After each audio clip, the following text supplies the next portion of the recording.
Up, the number one tap beer in Australia, Andy Marr, Mick Malloy, Sam Pang. We have got genuine superstars of the game joining us here tonight. Malcolm Blight, Lee Matthews, if you don't mind, joining us on the show. Extraordinary. What about this? There's 12 flags, 2 Hall of Fame legends, 1 Brownlow, 2 statues. That is outstanding. That's between the 5 of us. Yeah. There you go. It's great. So that's coming up, and I know you're super excited. Lee Matthews and Malcolm Blight. It's going to be a cracker. It is. And all that coming up. Let's dive into some of the big ticket items. Where are we starting, Mick? Of the week. Well, I'd like to start by getting inside the mind of the Collingwood president. Could you imagine what is going on in the president's mind when he realises his team has just coughed up a 50-point lead? What do you be thinking?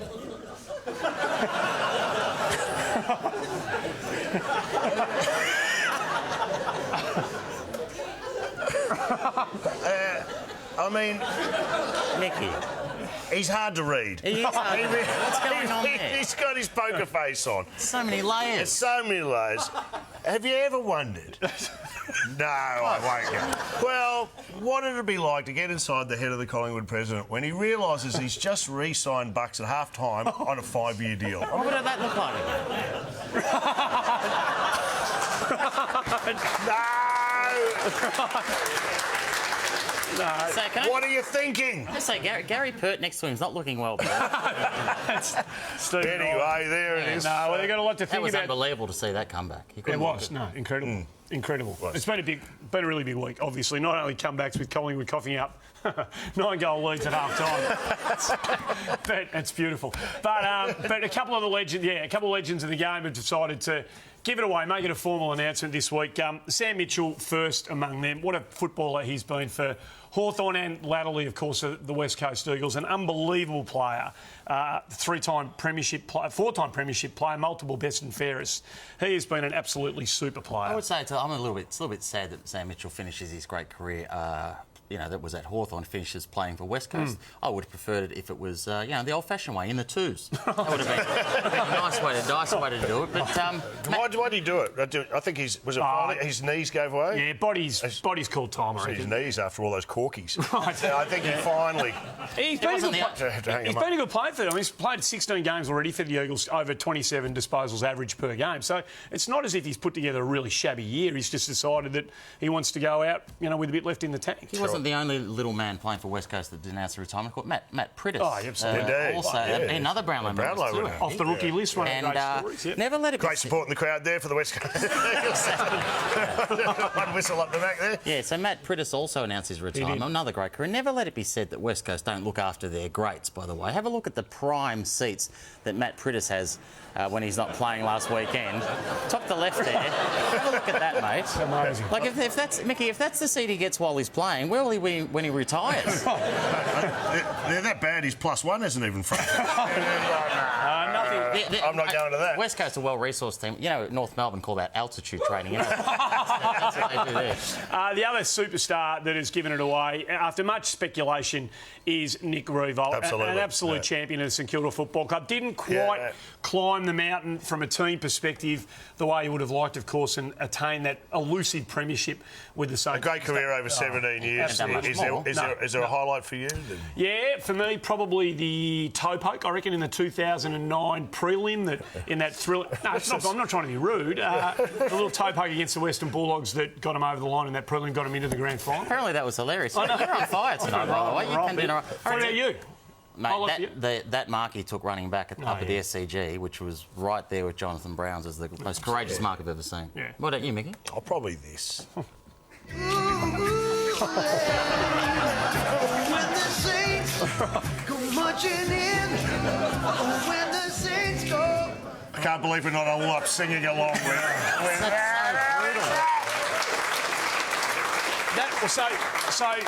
While they've still got some time to play out this year, they are, the end is nigh for them as players. Might I just say this to you, though, Mick?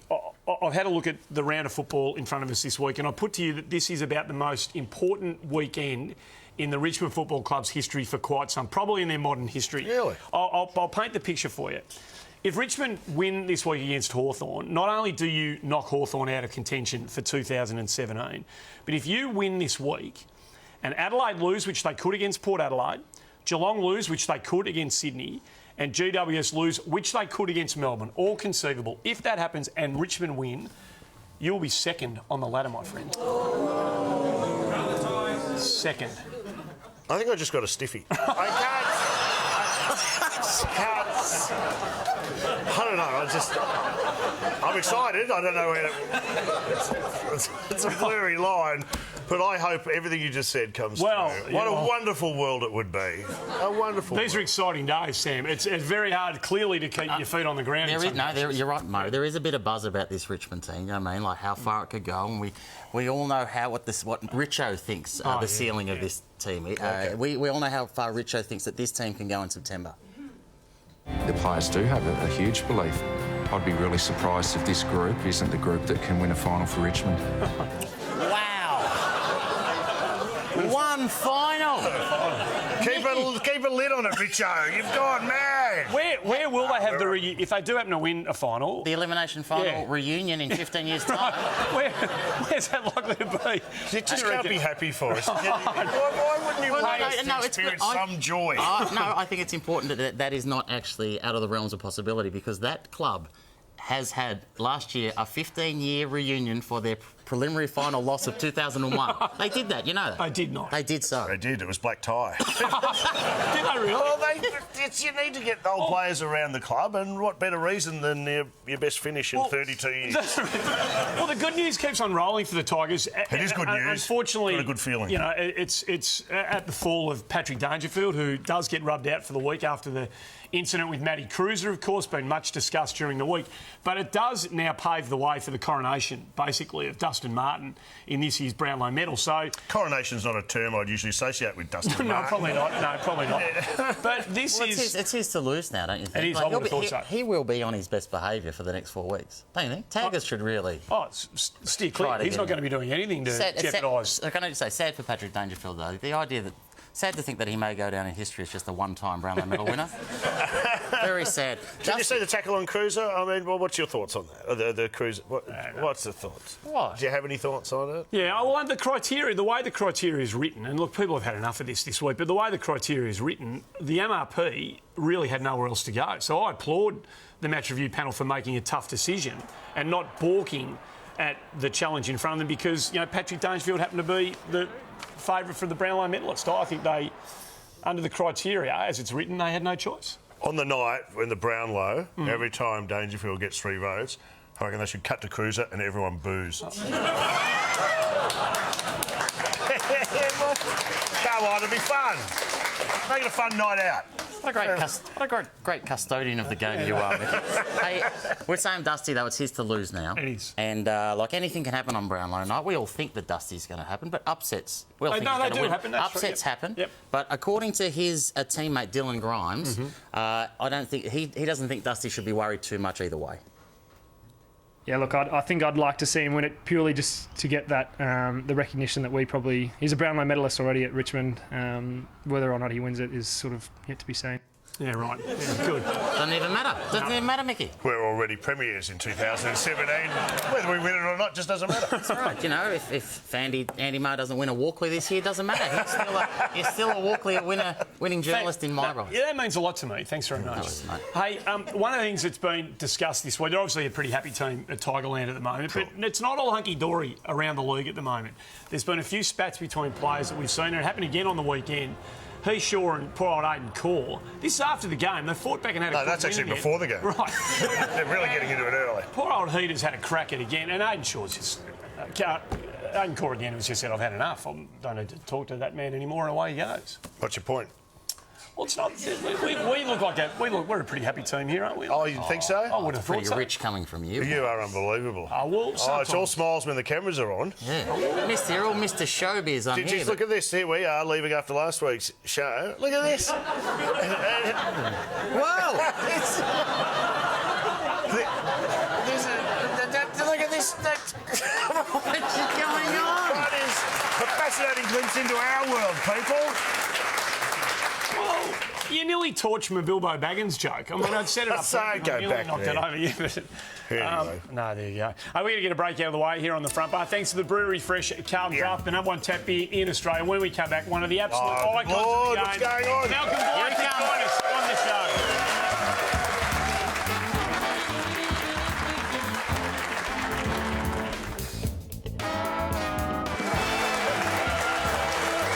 Welcome back to the front bar. Thanks to the Brewery Fresh Carlton Draft. Every now and again, you have to pinch yourself to realise that you're in the company of greatness, and we are that on a couple of occasions tonight. First of all, let's welcome to our humble little show one of the all-time greats of the game, Malcolm Blight, everybody.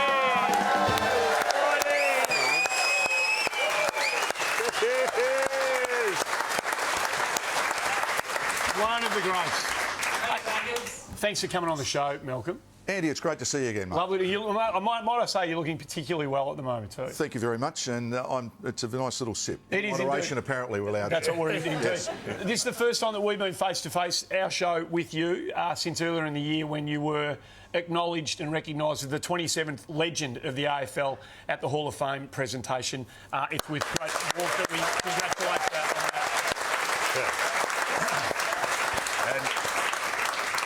And can I just say, you've changed a bit. What, from a couple of weeks ago? No, I have, yeah. Really sense it. Yeah. Well, thank you for coming on. We're delighted to have you. Sam's a bit nervous. It's all right to admit that I'm a little bit nervous. You know, I mean, like you're growing up watching Malcolm Blight on the TV. You never thought you'd actually get to meet him. I can't believe you sincerely say it's good to see Andy again, but we'll move on. Malcolm, no, that Hall of Fame thing. As a young boy growing up in Adelaide, can you believe that you're now a legend Hall of Fame member of the AFL? No, it's probably not the thing you wake up when you're 7 or 8 years of age and think, I'd like to be one of them. But it is a nice thing. It's humbling, but it's also a surprise. And really doesn't change your life at all much. I haven't changed anything since it happened. I'll give it back then. There you go. Hey, Mick, can I just say something? I actually haven't got anything to give back. You don't receive anything? No, well, apparently it's coming. What, you've been waiting by the mailbox I have every day? Where's every my day. friggin' legendary status? There's a headline for our show. Malcolm Blight says Hall of Fame overrated. What means more to you, the Brownlow or the Hall of Fame? What's if you're looking at the trophy cabinet? Oh, look, it's a team game, Mick, you know that. And obviously premierships are great, everything's good. But it's pretty hard to classify them, to be perfectly honest. But the statue at Adelaide Oval was pretty big. Yeah, it's pretty nice. Hey, Blighty. Blighty's got a statue of himself, by the way. The Adelaide Oval, just in case you didn't. Hey, Blighty, you're famous for a lot of things, but in particular, your role in some classic close finishes at the end of games. Yes. It's been a year, this year, unlike just about any other, I suggest, in terms of the number and the regularity of them. There were 2 classics last week. Yeah, sensational. If you could have been either Robbie Gray or Mitch McGovern in the 2 finishes, which role would you have rather play? Oh, Mitch McGovern. Yeah. Love a hanger. But hang on, Here it is. Here's the Mitch McGovern, and it's a great mark, pack mark. Yeah. But it's not to win. That's just a draw, but you'd still take that? I'd still take the mark. You know what you would have done? See that kick? You would have torped that, wouldn't you? You would have gone back, you would have put the ball, hold the ball above your head, you would have come down and you would have roosted that with a big torpedo. I would have played on quick and I've been on the left foot. Would have been back to the middle by the siren. I don't think you're joking.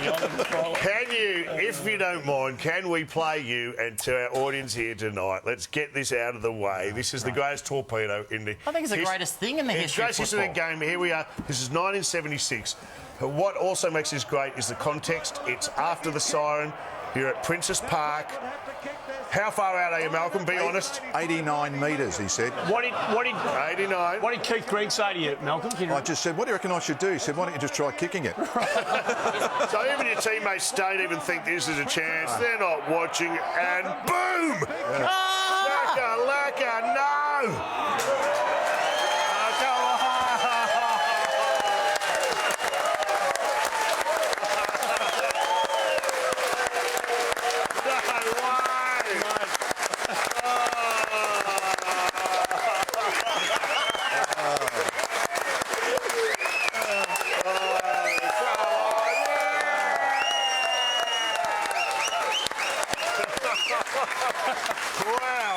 Wow. Gee, look at it. There It's so it is. spontaneous, that crowd. Would you Hey, two, would you you know- two like to get up and cheer him off? Yeah, please, that'd be great. Mick, I was going to say that there are another 35 of those big torps you would have seen. Yeah. It just didn't happen after the siren. Yeah. They were much longer than that one. Yeah, I should just say too. I know. Thanks for bringing him in, but we're not going to be able to show him tonight. Is there anything more thrilling? Sorry, Mickey. I want to go- interrupt there because that was great footage. But what people don't realise is the tragic aftermath of that bit of footage. And we have a look at you, and you're being cheered off the ground, and what could go wrong? No! Yeah. Now, I actually missed the next 6 weeks with a broken collarbone. but is it true? Can you confirm this for me? I don't know whether this is just mythology or not, but because there was no chance of winning that game, all the press had gone home, and apparently there were no photographers on hand to witness either the goal or the cheering off, and they had to come and restage it, the photo, at training the following week. That's bullshit, obviously. That never happened. No. It didn't happen. No. Well, what you know what? We'll Here's cut that out later. That will never go to air. you know. Oh, I tell you what, I did do it for an ad, for a TV ad. Thank you, Malcolm. Yes. See what happens when we help each other? Yes, So you did do it for an ad? I did it for an Yeah, ad. great. Yeah, there you go. Can I say the ad? Yeah, sure. Toyota ad. That's No, you can't say that. No, you can't say that. Okay. It's all right. So I'm pretty sure that won't be the promo for next week's show. Hey, but what about this? The other thing people forget about that day, everyone remembers the talk. Yep. Blighty kicked the last 3 goals of the game. That talk was the last of 3 in time on. In time on. And This is 2 minutes 58 seconds to be. This is called the drop punt. A lot of players use that. what- this is kick called the a drop? mark in the forward pocket. This is amazing. Now, what's going through your head here? What's your choices? The choices are I could run around on my left foot, but the umpire said go back. So I thought, well, I'll just do it. We call it a check side, banana, call it what you like. So that's the second. Bang! Yeah. Blighty, was that kick commonplace back in 1976? No, not like. No. No, it wasn't. No. No, in fact, then the big one, of course, was the torp. So it was 3 different kicks. Yeah. Apparently that was pretty good. Well, that was better than some of your other finishes. Do you remember? okay. Can we go there? This is a game where Arden Street, of course. Have a look at A year later, so to put it in context, that point that you kick draws the scores level. Yeah. What's the So game? scores are level. The umpire Siren's says... gone. Now, Malcolm, siren's gone. You were pushing the back. You have another kick. So you, of course, say, because you're Malcolm Blighty, you say yes. Yes, Of course I'm going to kick a What could point. go wrong? Should have gone the torp. No standing ovation for that one, Malcolm. The only thing is, it was a false sense of security for Hawthorn. We beat them in the grand final, preliminary final later, and we won the flag anyhow. So it was just to get the whole thing up there. Did you see that? The seconds actually didn't play that day. The grounds were so muddy. Yeah. I mean, No, we shot- probably shouldn't have played. I wish I hadn't seen that. I'll save you, Malcolm, and go back to Torps, because everyone remembers the big one. Everyone remembers the one we've just seen. You love seeing it, but I found this old one in the footage. And just Malcolm, did you have rules for Torps as a player, as a coach? Because this was another beautiful one. But what were your rules? Look at that. Jeez. That was 95 metres. I did actually, as a coach, I allowed you had to practice them. Not on the run, because they're too difficult. But if you did one and it didn't work, put it away for the day. That was it. So you're allowed one. Yeah, I certainly encourage that, yeah. So, You love 'em. after Max Gawn attempted this last week, would he have been allowed to have a second? Have a look. He lines up and... He's done for the day, isn't he? Yeah. Yeah, no, he's gone. He's gone. It's a tragedy that the modern day player, like Max Gawn holding that foot, he looked like he'd never kicked a torp before in his life. His hands were too far at the back of the ball. Shocking. You need to get him in the 45 and just twirl the ball a bit. Just the other thing with it, what happens in the grand final, you're 75 metres out, siren's gone, you're a point down, drop punt's not going to get there. Not going to get there. No, that's right. So why don't they still practice them? Well, can you answer that question? I ask you first. You're dead right. The only time you see them are after a siren, because it's the only option they have, or sometimes kicking out from goal when they're under the pump and the clock's ticking. So it's a shame. We're trying to bring it back, Malcolm. Mick, I'm with you. Yeah, well, can you help us out? Bring it out here. This is our Torp of the Year trophy.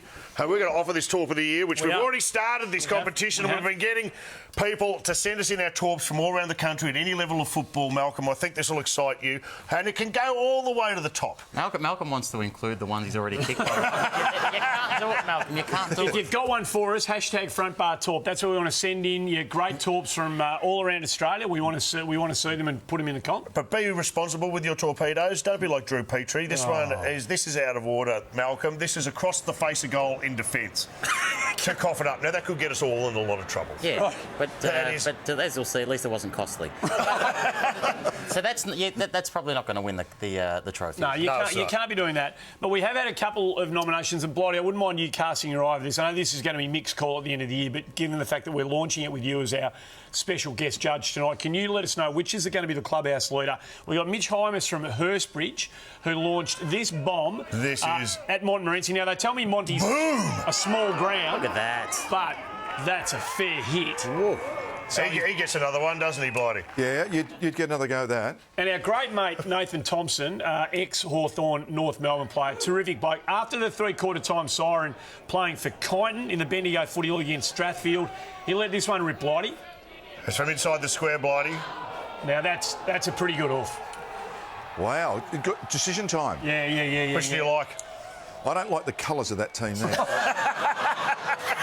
That's enough for us. So Mitch Hymas, the first one's got the nod. Yeah. Mitchy Hymas from Hurstbridge is a clubhouse leader. There you go. Hymas is going through. Indeed, he is. There you go, take that away. We'll keep them coming. Hashtag Front Bar Torp is what we're looking for. Blighty, can you stick around? Sure. Because we've got a man who may be able to match your CV on the other side of the break joining us here on the Front Bar. His name is Lee Matthews, and he's going to be joining us.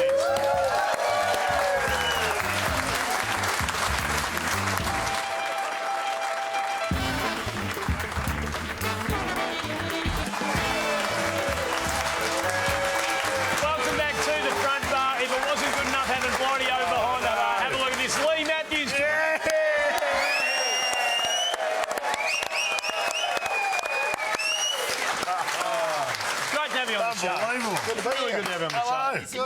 How are you? That sort of reception, wouldn't that happen to you everywhere you go, Lee?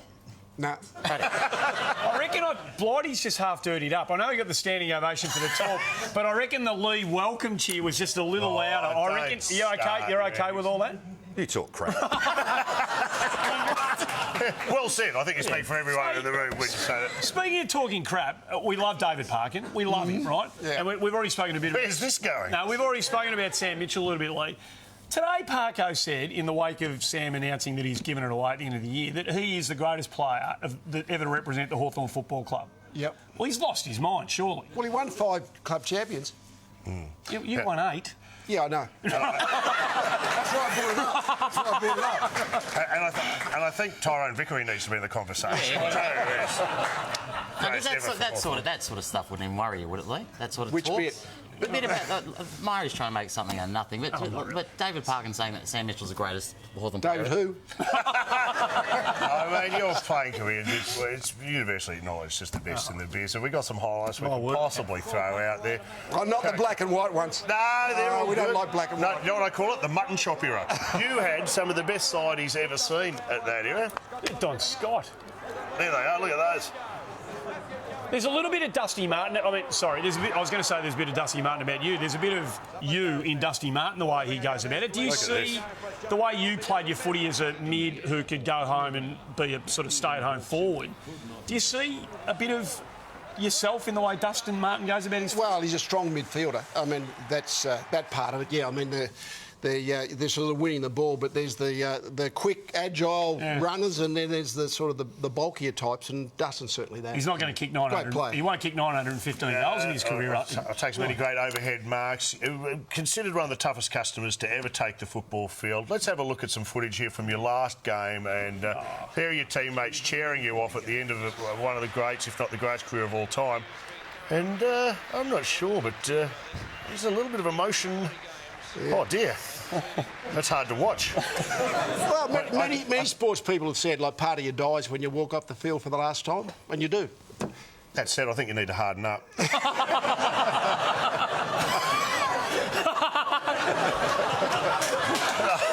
can't tell it. It's only you Anyone dared me to say it. Dared me to say it. You should have seen, Lee, I got to tell you, you should see, he asked about 15 people today whether he should do that. It wasn't a really good idea, was it? No, it's not a good idea. You're on TV. No, it is. I'm lucky I'm on TV. Hey, we've got two of the... Some would say two guys on this show right now in the conversation for the best player of all time, including widely acknowledged best player of all time. Did you not once say in your book that you thought he was the best player? Yeah, Blighty, when mid-80s when I wrote a book after I stopped playing, and I said Blighty was the best player of my year. And you see Blighty's highlights. I mean, to be honest, most of us from the previous year would like to burn the vision, because compared to the modern players, you know, you're sort of slow and you just haven't got it. But Blighty was a really athletic, even in his era. So Blighty could just put in the time machine and he could play straight away. You were contemporaries of each other, and it was always, you know, your careers were basically the same time. And it was always great as a fan to watch you two when Hawthorn played North Melbourne, when you came together. Have a look at these highlights. Here's a highlight of you two just coming together. Here's Blighty and there's you. Now, I don't know if there's anything you two... Wow. Now, Lee, these are my two questions. Lethal, do you want to apologise to Blighty for hitting him? And Blighty, do you want to apologise for staging? Where's the bring them together? Blighty was actually very lucky, because I think I hit the ball. Blighty, did you not... Crap.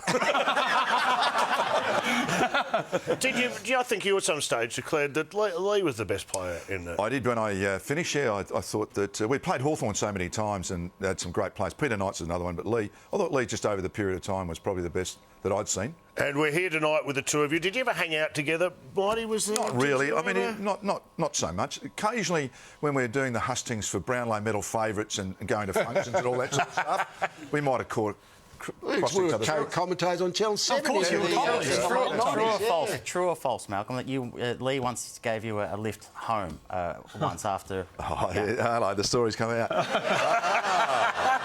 This is true. Lee was coaching Collingwood. I was working for Seven, actually, so we'd been to a game. I forget which state it was, but anyhow, caught up with Lee. I was going to get a cab home. He said, "Oh, look, I'm going your way. Do you want to ride?" So he's coaching Collingwood. It was Mother's Day. And each Mother's Day, I left under the pillow of my darling wife a little negligee. True story, this. So Lee gives me a ride home. Forget before mobile phones. So I ring the doorbell, standing there with Lee. Lee, come and have a drink, Lee, yeah. Out comes my beautiful wife, Patsy, in the negligee. It was a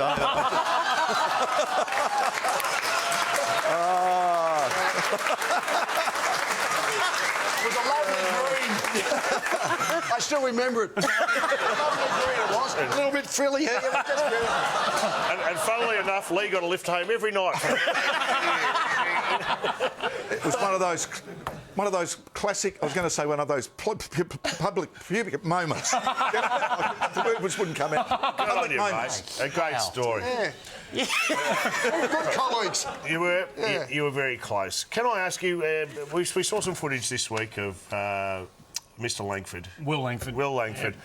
Kissing a player in Hawthorn colours. Disgusting. You're not happy with this, are you? Disgusting. I saw you actually went hard on this. You actually went harder on the ruffling of the hairs. Can you talk me through why you think that is worse than that? Well, maybe I've got a hair thing later in my life. I don't know. But I always thought to myself, someone ruffling your hair on the field would be the most demeaning thing. You would feel like belting one. This conversation doesn't concern you. Well, it's been kissed. You can laugh that off. That's what I was being serious. No, I did. I understand that you said that, and that's true. What about the kiss? Where do you rank that? I mean, compared to what? Like things a wedgie? So wedgie. Where's it? Where do you draw the line? No one ever tried to kiss me. It might have been nice. What about a wet willy? you know when that. They're hard, tough questions tonight. We're the greatest player of all time. Where does it rank, like, alongside the Hopawate? Yeah, that's a fair bit. You don't want that, do you? No. What's better and what's worse? Where are we going? What's worse? Yeah, I'd rather be kissed on the cheek than cop a Hopawate. Bottom of the list, the Hopawate. You know what I'm doing? I'm wondering right now what the Collingwood president will be thinking when he heard you do the Hopawate joke. Right. Let's talk about your flag. Let's talk about your flag in 1990, the first one. I remember this in the day. There had been so much build-up about getting a flag to Collingwood. The pressure that most people today wouldn't understand or recognise was the biggest pressure I've witnessed in football in my time. Talk us about what the responsibility was there. Well, I mean, in club, to be honest, this is serious. In club, you're in your own little bubble, really. I mean, whatever the fans are thinking and feeling is not really your concern until after the game. Yep.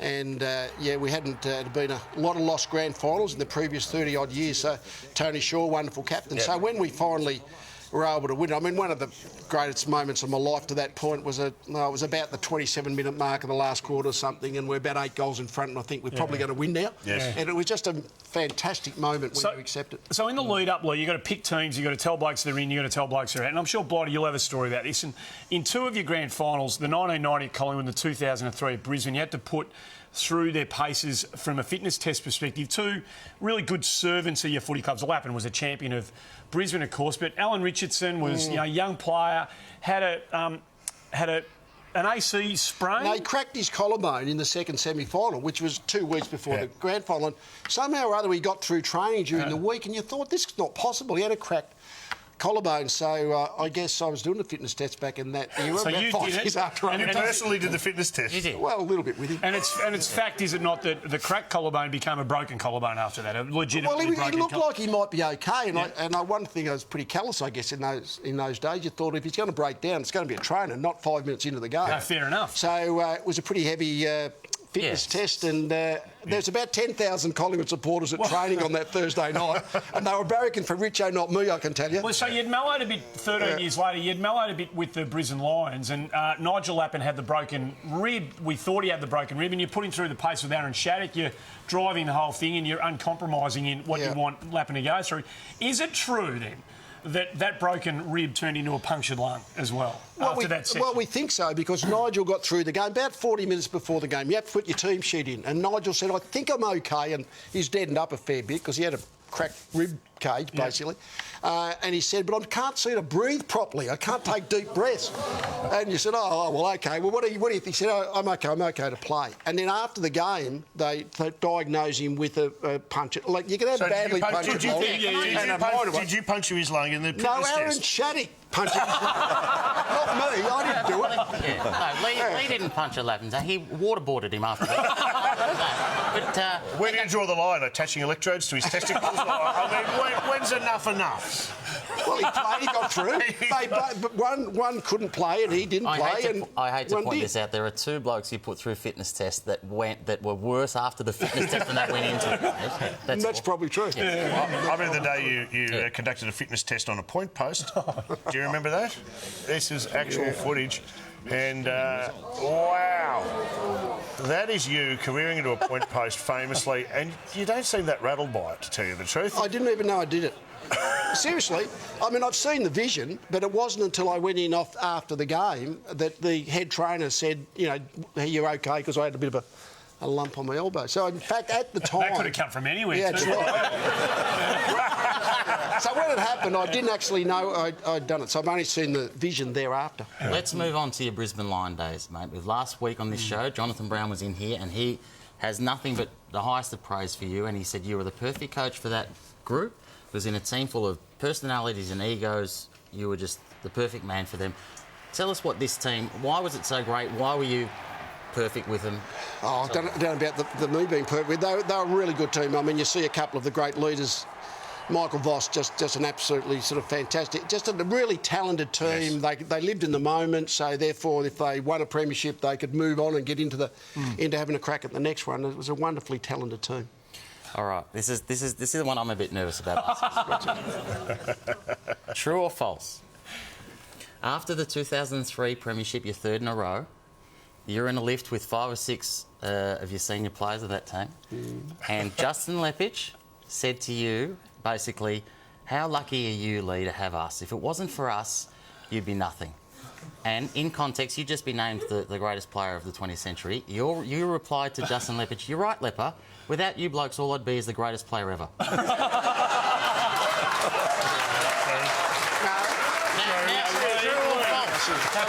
lot of I've missed some images in football, but that's not one of them. That's true. That is true. That is true. There it is. Almost to the words. I love that. I love that. Admittedly, it was about 8 o'clock. The game finished at about 5. You've been in the room for about 2 hours having a few of these. Yeah. So everyone was very happy at that stage of the night, I can tell you. Well, That is amazing to get that on the record. Yes. Can I ask you, just quickly, we ask this question amongst ourselves all the time, who wins out of the Brisbane Bears three-peat team, Brisbane Lions, sorry, and the Hawthorn three-peat team, the two best sides of the modern era. I want you to be honest, who wins that clash? I'd back the Lions. You back the Lions? I think Seriously, we're unanimous. I think that... What about you, Blighty? Who'd win that one? I'd actually agree with Lee. I think they just batted a bit deeper. You know, their list was very, very strong. I think the Hawthorn team would have them on coaching though. But anyway, what do you? Wow! Quickly before we go, we could talk to you all night, but we've got to move on. I just want to say you gave us one of the great quotes of all time, which is one for the ages. Have a listen. His classic line was, "If it bleeds, we can kill it," and we reckon Essendon can bleed. That's fantastic stuff. Yeah. What was the context? No, it's true. Well, we were playing Essendon. It was 2001, and we were 4 wins, 6 losses going into the 2001. 11th must have been round 11. Anyway, Essendon hardly been beaten for about 12 months, so they were it was at the Gabba. Yeah. We were the sort of rank outsiders. We weren't playing that well, and I just thought that stuck in my mind. So I went and got the vision of the Predator movie, which Arnie Schwarzenegger was the star of, and that was the line from the movie. And I thought that might have been an appropriate thing. So it was. Perfect. Yeah. And you also gave us one of the great quotes of all time too, I think, Blighty. I couldn't give a rat's toss bag.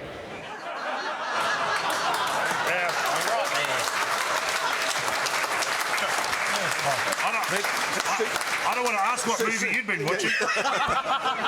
See the depth of that compared to Lee's? I know. So, I can't tell you how delighted we are to have you both on here together on tonight's been extraordinary. And we've talked. Will you come back on the final series? I thought you were going to ask me about Sam's when he was at Collingwood under 19. Okay, I love this. So you were I was a senior coach at 91. Sam's in the under 19s. The Orchid. I'd heard of Sam Pang, but he had a bit of a problem. Very little ability.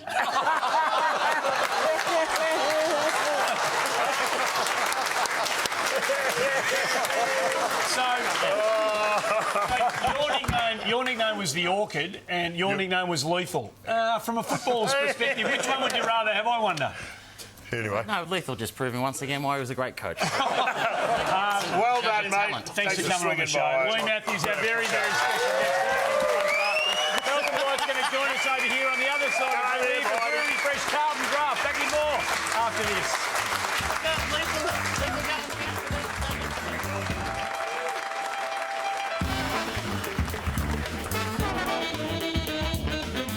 G'day guys, Scotty Cummings here. This week we've travelled to beautiful Mount Buller.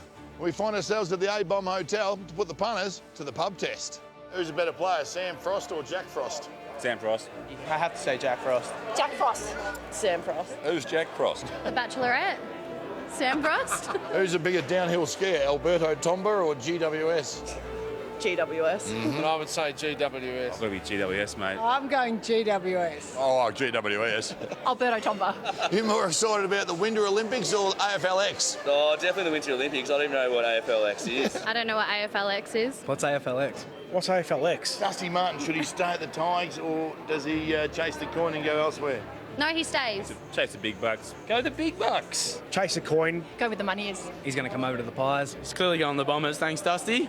The pub test, fresh from the punter's mouth. Welcome back to the show. Blighty joins us here, obviously. It's timely that the last question that Scotty was asking there is about Dusty Martin, because there's two things we should talk about. Yes. You, before we came on air... Now, I know you're going to think we're joking here, because... we try and... well, these two blokes are funny, but this is a genuine... Thanks, Andy. This is a genuine rumour. It's a text from a bloke at work who just says, you've probably heard the news today, but did you hear that Dusty's manager was sighted at Hawks headquarters this morning at 6:30 a.m? That is...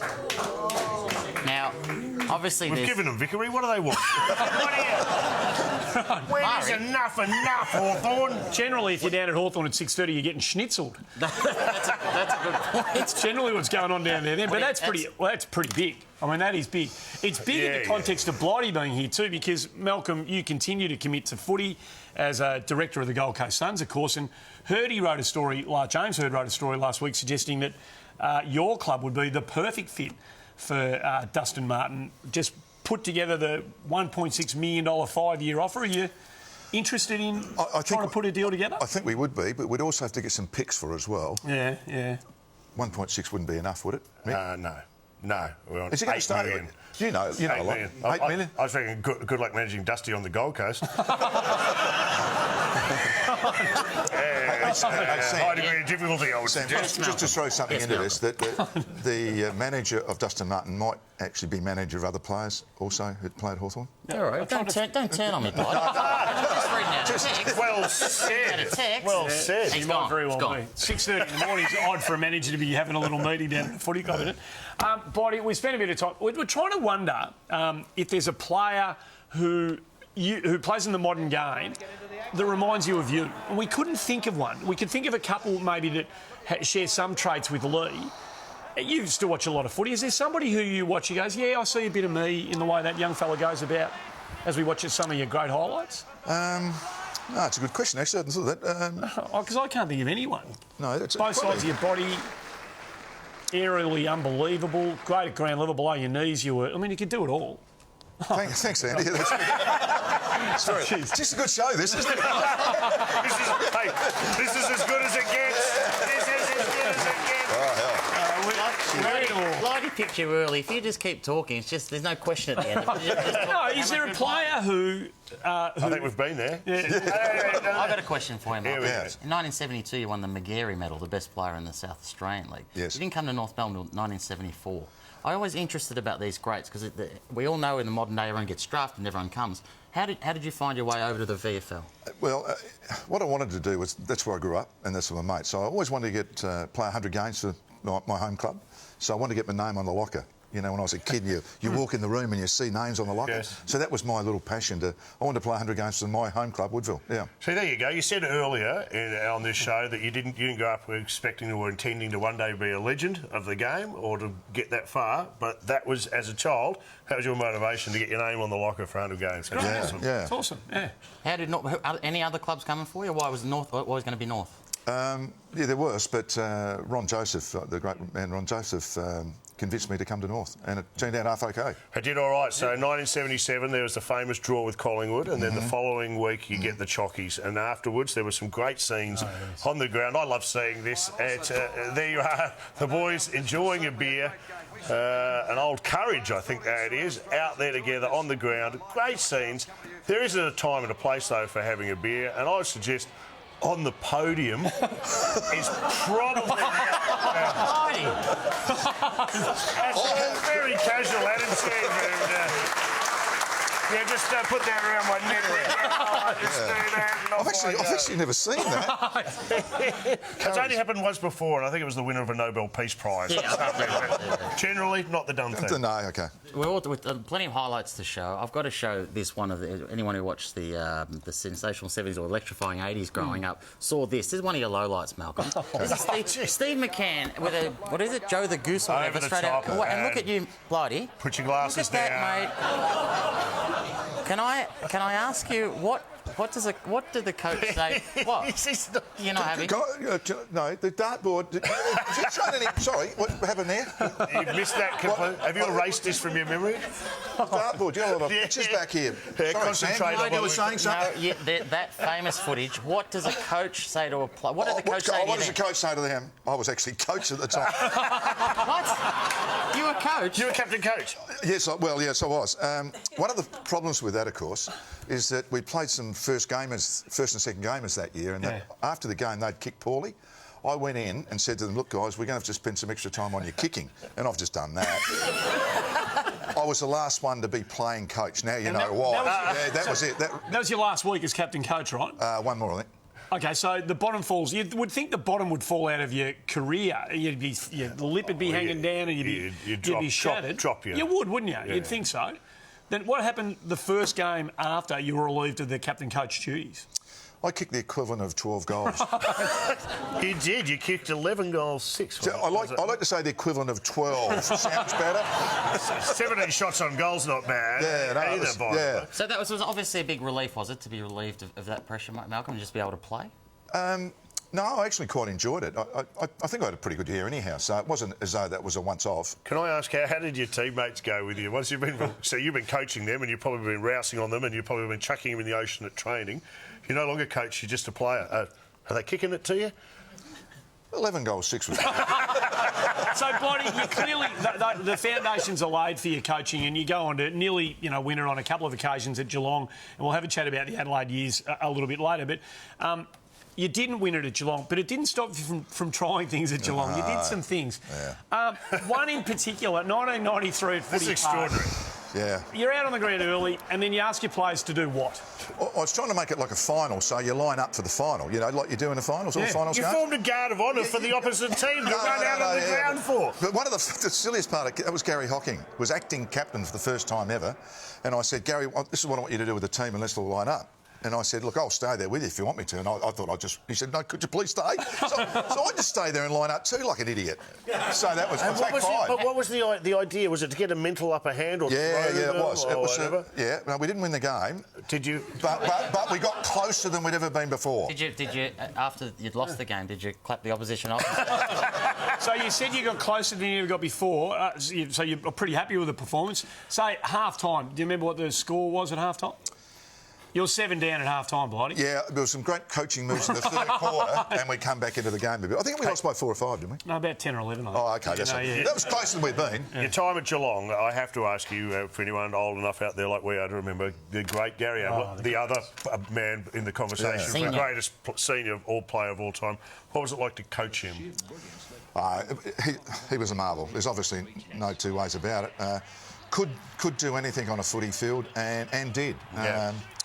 What about off the field? Was he hard to manage? Did you? Not really. I think did you cut him some slack? Or? Look, I probably did. I did in some regards, but I think that's also like you treat most players differently, slightly differently. And when you get a bloke doing that and kicking 14 every now and again, it sort of keeps your job. Blighty, we were saying before we could literally sit here and we could watch, as three blokes have seen a lot of footy, we could sit here and watch an hour of Gary Ablett highlights without getting bored. Yeah. Oh, look, he was. I've got this line now that I think he changed more games than any other player I'd seen. Yeah, right. Just when you need a bit of spot of bother or you needed a bit more, Gary could always do it. Can I just quickly? Were you the one who moved him because he played in the wing and half forward for most of his career? Then did you move him to full forward? Oh, absolutely, another great move. I can see you up for some good ones. We're going to get a break out of the way here on the front bar. Blighty's going to stick around. We'll have a chat about those Adelaide years on the other side of the break. Mixed multi, not too far away as well. We're here thanks to the Brewery Fresh Carlton.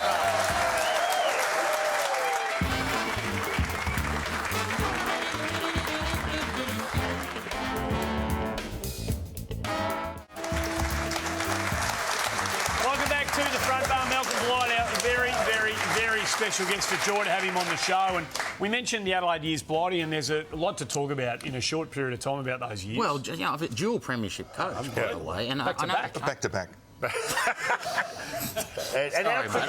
How long had you been at Adelaide when you landed those? 3 minutes. Well, it was first year. Yeah. It was first year. First year took this talented group to back-to-back. From 12th. Yeah, all right, Blighty. Just facts. I loved your honesty as a coach, Blighty, when you got to Adelaide, because you must have thought that I've got to fix this things up, and you weren't afraid to single blokes out. Like they don't do it anymore, but you were not afraid to single blokes out, and I'm talking about David Pittman from Adelaide, your ruckman here, after the second game in charge of the Crows. Have a listen. Well, Mal, a disappointing start. You must have been. You were disappointed. I heard you quarter time.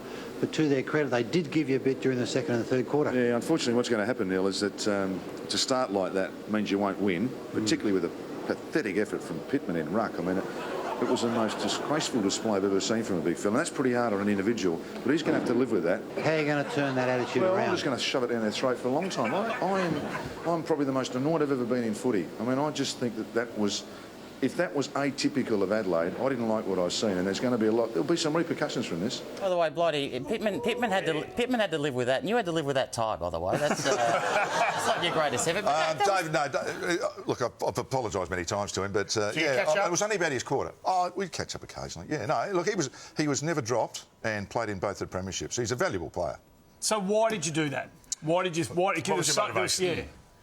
Because we lost. Yeah, but there must have been a bigger picture at play here. I mean, you're a big picture guy. You must. Yeah, no, I thought it was pretty poor. Yeah. From a pretty poor quarter of football. But did you want to put the whole group on notice? Was there a bit of a message to every Adelaide player that there's a new sheriff in town and we're not going to cop what's been dished up in the past? Maybe. A little bit of that? Yeah, probably. Yeah. Do you think it was too much getting the whole team to form a guard of honour and clap him off? Do you think that it worked, though, didn't it? Oh, of course it because you went on to win a flag and he went on to play some reasonable football. Back to back. How good were they, Blighty? I mean, I suspected you played in more talented teams. And I reckon you've coached, Geelong was probably a more talented team than the Adelaide team that won the two, but they managed to win the two. What was it about that group that saw them achieve what they achieved? You were pretty impressive here. I think, obviously a terrific group of players, but I think our really, really good players played really well. All right. The stars of the team all had good final series, and we won 4 finals, so coming from a long way back. You love football. You are huge. You are the doyen of football in Adelaide. Do you follow Port Adelaide at all? Because there were some crazy scenes out there last week when fans leave early, which is always a bad sign, especially when your team gets up and... I'm not sure why they're leading. Maybe it's a condition of their parole. I can't say for sure. I actually started barracking for Port Adelaide when I was a little kid. Did you? Yeah. So you were on Port prior to Adelaide joining? Prior to Woodville coming into the competition. Okay. Yeah. So did you see that at all? I did, actually. It was an exciting finish, wasn't it? What do you think about leaving early? Oh, you'd never do it. You'd never do it? No, of course you wouldn't. Well, especially not when you're coaching, you wouldn't do it, would you, Blighty? Because this is the last quarter. This game is still going, and as the coach, you're off. You've had enough, and you left early. You left the coach's box, you walked out off the ground and into the rooms while the game was still on. Still going. I thought it was 30 seconds, but it was apparently 3 or 4, 5, 6 minutes or something. It just looked... It was a bit fuzzy. Hey, you had a tee-off time, didn't you? you had a tee-off time, didn't you? Yeah, I had a tee-off, when I came here. Yeah, I reckon that's more to the point. Hey, time for mixed multi. Oh, here we go. Mixed multi. Hang about there, Blighty. You got the best seat in the house for the multi tonight. Here we go. This is what I want to back in for our first leg of this week's multi. Check out this footage for a post-match Hungarian Grand Prix. Jamen, han prøver på yderbanen. Once again, most unsportive driver of the Suck my balls, mate. Yeah.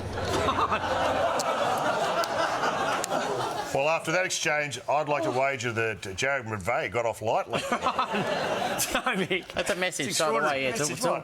To Will Langford, if you're watching. Don't get any... Just keep it to escalate. Can I have that? No, you can't have it, but how about you take German Tobias Kamke to beat Pedro Sousa at the ATB Liberec, and I'll give you $2.27. What about that? I'll take that. There you go, All right, here we go. What did I just say? Two. Have a look at this guy here.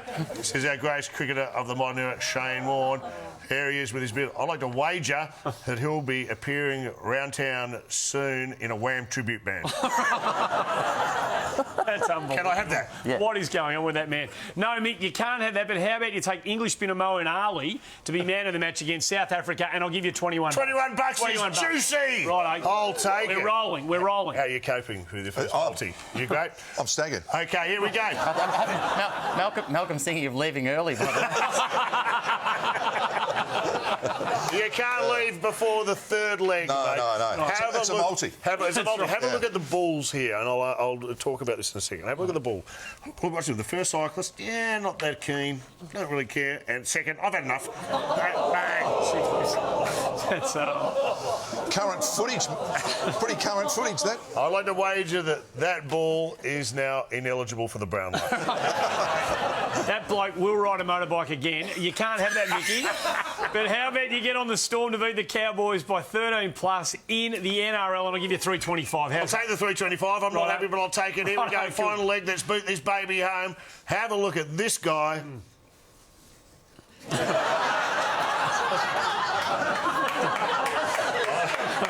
I would like to wager that he's just remembered that he's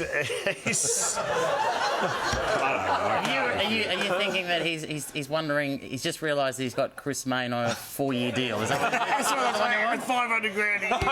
Is that what he's thinking? Well, he may be thinking that. Yeah. Good work by you. I don't know what you want to wager though, but you can't have it. But I'll tell you what I'll give you. I'll give you Eddie's Pies to beat North Melbourne on the weekend, and he had $1.52 on that. What do you reckon? This is going to be massive. This is going to be north of 150 to 1, I would say.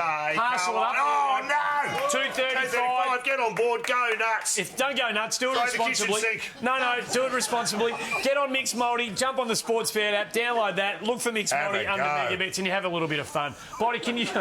Sam, it's OK. Can you stick around for one last break? Yes. We want to ask you about your commentary years. Blighty's going to stick around here on the front bar. The last shout's still to come. You're out of it. Chris Mayne.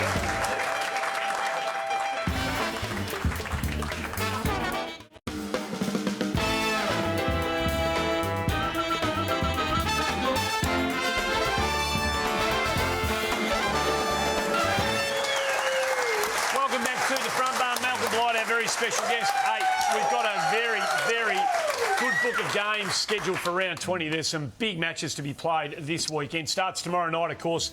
Geelong hosting Sydney. Some big ins for the Sydney Swans. Kurt Tippett comes back in for a rare game in 2017. The Giants, Brett Delidio, amongst a whole lot of big-name players coming back. Great to see him back. It really is fantastic for him. No Bob Murphy playing for the Western Bulldogs. Matty Cruiser, interestingly, playing for Carlton after that Paddy Dangerfield concussion last week. And then, of course, we got the Adelaide Crows, Port Adelaide rounding it out. That's always massive, Blighty. What about the biggest out of the week? Eddie Betts. The biggest out of the week. Anthony Scaramucci. The Mooch. Yeah, the Mooch. Out. There's another one. Yeah, a lot to look forward to. Some big games of footy this week. Massive weekend for Richmond. Huge weekend. What could go wrong?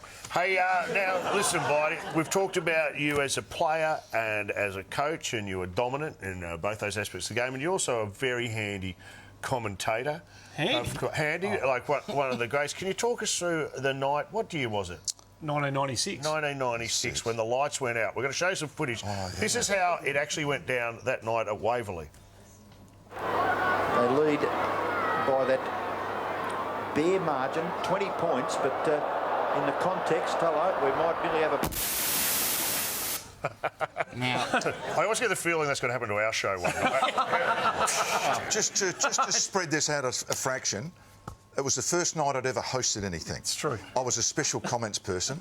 It was a year of the Olympics. So I was actually doing a little bit of practice for when the boys, the pros were away. Yeah. So they said, well, come out and do this game out at Waverley, St Kilda playing Essendon. So halfway through the third quarter, the lights bloody go out. I've been doing it for 2.5 quarters in my whole life. What happens next? What happens next is you, quick as your feet, you is brilliant. improvise and you work with what you've got, Blighty. This is what you did. Have a look. And believe it or not, we now have Russell Norris down in the boundary or underneath the grandstand to make an important announcement. That is amazing to see. Blighty, the greatest thing, greatest highlight ever. Look, I know you guys are world famous in some ways, but that went round the globe. Oh, no, it was viral. It was viral. Was that a Zippo? I heard that from a cameraman who was there that night. It was a Zippo lighter that was given to you at the time? No, it was a Bic. Oh, that's what I always thought. I'm sure it was a Bic. I don't know. Well, I probably had other things in my pocket as well, but I just didn't light them at the time. Just as well you didn't, Blighty. No, it was an amazing night. Well, the last shout. Time for that. Who you got for us, Mickey? Well, not me tonight. Oh, it's you, I just wanted to pay tribute to a man who passed away this week at the age of 71, Les Murray. A wonderful broadcaster. Yeah. Cheers, Les. A wonderful broadcaster and a custodian of the world game. And I think Santo Cilara, who will be on this show in a couple of weeks, said it best. He said, the beautiful game lost a beautiful man this week. So, to Les Murray. Good on you, mate. Well said. All right. Beautifully said. Beautifully said. Who's going to win it, Blighty? If you had to pick one right now to win it, who's the one that's going to win it? Oh, you could pay 6 or 7. No, excuse me. I think Whoever finishes 1 or 2 is probably going to have a bit. I think the Crows are going okay, aren't they? Can they play on They the are G? going okay. Can they Yeah. beat the Swans? Can they beat the Swans on the G? Will the Swans be? Will the Swans make it? I don't know. I'm asking you. I'll ask you another one then. So you've tipping the Crows. Yeah, I think Crows so. will win. Yeah, at the moment. Okay, let me ask you this question. And I know you are a director of the Gold Coast Suns, but it's... No. What? Ambassador. Yeah. Oh, you're not a director? No. No, he basically I hasn't- was. Yeah, you're not anymore. He hasn't seen a Gold Coast game in 3 years. Okay. Well,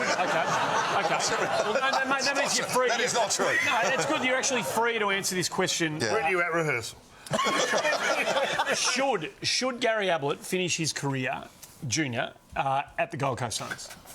It's a stunning question. Thank you very much. I've been asked it probably 338 times now. I'll probably give you the same answer. I don't. Give us the real one. I don't Give us know. your honest answer. I don't know. Right. I really don't know. Yeah. I'm not sure that Gary knows. I think he'll see how his body is at the end of this year. 4 or 5 weeks. He's had a bit of injury. He may decide that's enough. Yeah. I don't know. I really don't know. Good work. We've got to go. Oh, beauty. Hey, I can't thank you enough for dropping by. Malcolm, It's been a bye, great everybody.